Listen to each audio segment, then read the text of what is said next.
Yes, I am recording. Good. I'll push the recording I can't. I can't see myself in the screen, so I have no idea. Traffic going by. It's a beautiful day in the neighborhood. Won't you be my neighbor? Someone very conveniently put a bureau and an old desk out on the side. Conference is being recorded. On the side of the street out for anyone to take, and I'm using it as a stand while I make this call. Do the desk instantly. Well, you have to do what you have to do. When the traffic stops you, you have to just keep going. I still don't know what I'm going to talk about today. I hope that's okay. Pardon me? I hope I don't know what I'm going to talk about today. I hope that's okay. I'm sure we'll find out what it is now. Good morning, guys. This is Till. Hi, Till. Morning, Till. Good morning, this is Rosalie. Hi, Rosalie. Thank you for Alvin. joining. Thank you for joining us. Oh. No, not quite yet. Al says it's us every morning and then turns out to be wonderful. It is. I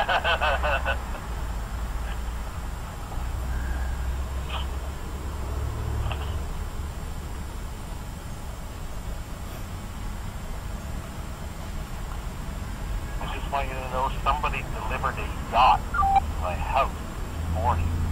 Oh, wonderful. You've been. Yeah. Totally unexpected. Wow. 55 feet long, 32-foot deep. Really? Kind of a late delivery because, kind of cold they'd be hanging out on those things right now. Yeah, but it was in the Mediterranean. Yeah, it brought up all kinds of heat. Well, it's 9 o'clock, 8 o'clock Eastern. We have 8 minutes to talk. 5 o'clock Western. What time?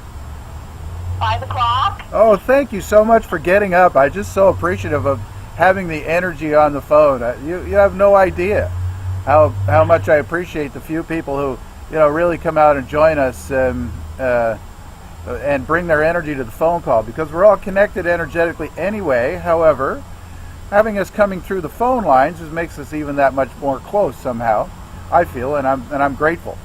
Particularly 5 o'clock in the morning. I'm not sure I'd be so dedicated. I want to talk about money. Money. If you're anything like me at all, money has been an issue in your life. And for all of us, there are issues around money, or have been issues around money. Perhaps they have sorted themselves out, or not. Sometimes we're afraid to attract money into our lives. Sometimes, kind of like me, we attract a lot of money and then we figure out a way to give it away or lose it, more to the point. And one of the things that I've been struggling with is how to overcome my worry about money in order to allow it to flow comfortably into my life and stay with me. Perhaps not so much stay with me, but just come into a point where I stop worrying about it. So I realized the week that I went to the Ho'oponopono conference, some of you may have heard that recording or that phone call. That Monday, I had absolutely just enough money in my account to pay for the airfare. I didn't have the $500 that I needed for the hotel and the workshop and the fee and a couple of $100 for expenses. Thanks to many of you who signed up for the program, there was a great help there, and money, just $1,700 showed up in my account in the next 4 days. Every time I started to worry about that, I cleaned on it, or I did EFT. And I found that as soon as the worry went away and I felt calm about it, that a little bit more money would show up. And I've kind of known this spiritually, and I've known it intellectually, but it's still, there's old habits die hard. We're all human, and we can't lose sight of the fact that we're all human. We're here to have a human experience, and as Esther Hicks said one time, well, why in the world would you want to get in the river on a rafting experience just 100 yards from the dock? just to say you had a rafting experience without actually experiencing the thrill and the fear and the bumping into the rocks and the rapids. And so that's what we're doing here. We're bumping into the rocks, we're bumping into the rapids, and money just happens to be one of those things that kind of, as Paul says so eloquently, anchors us in reality. Well, remember what we talked about last week. Reality is just of our own making. We consciously, and I'm going to go over this over and over and over, we consciously take in 40 bits of information a second, subconsciously 11 million. The subconscious doesn't have a clue. And so this idea about money is just one of those things that we have in our conscious mind, but we don't really have any control over it except to allow the universe to provide us, or the divine to provide us with the money that we need, as long as, and more than we need, has been my recent experience, as long as we trust and allow it to come into our lives. So I'd like to do a little tapping sequence, if I may, around attracting abundance. So tapping on the karate chop point. Even though I worry about money, I love and accept myself anyway. Even though I worry about where the next dollars are coming from, I love and forgive myself for not trusting the universe. I sometimes worry about money. Oh well. I love and forgive myself deeply and completely. Top of the head. I allow abundance into my life without reservation.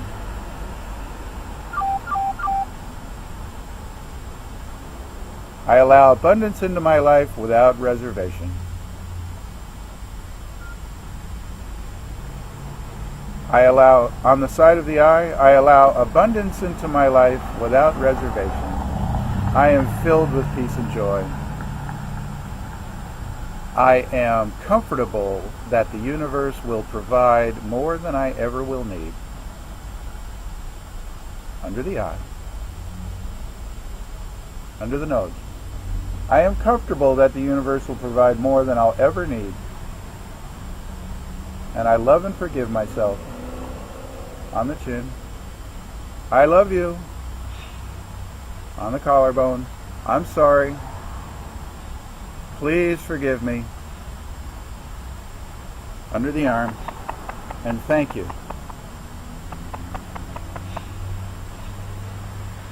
So I'm standing here in the middle of Halifax somewhere. I got stuck in traffic and I didn't make it to work. I think that my cell phone has actually shut down.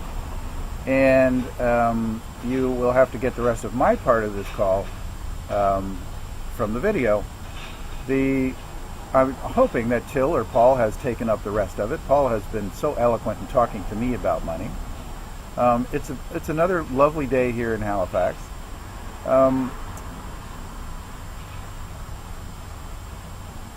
It's really about trusting the divine, about trusting that everything is okay.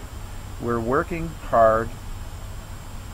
We're working hard. We're working hard. And we need to just let go. Let go and let God. As Dr. Hugh Len said, let go and let God. We allow the divine into our lives. We trust that everything will be wonderful. And as we apply that trust to our lives, things become wonderful beyond our expectations. I'm not sure how the journey is going to unfold, but I can tell you from my experience to date that within the last 3 months, 3 years and 3 months, I have experienced joy that I had never experienced before. And I know that if you continue to apply these principles, apply EFT, apply trust in the divine, then your lives will be the same. This is Al Rodi. This is 8 for 8 on a Monday morning in Halifax, Nova Scotia. I love you. I'm sorry. Please forgive me. And thank you. Have a great day. Bye.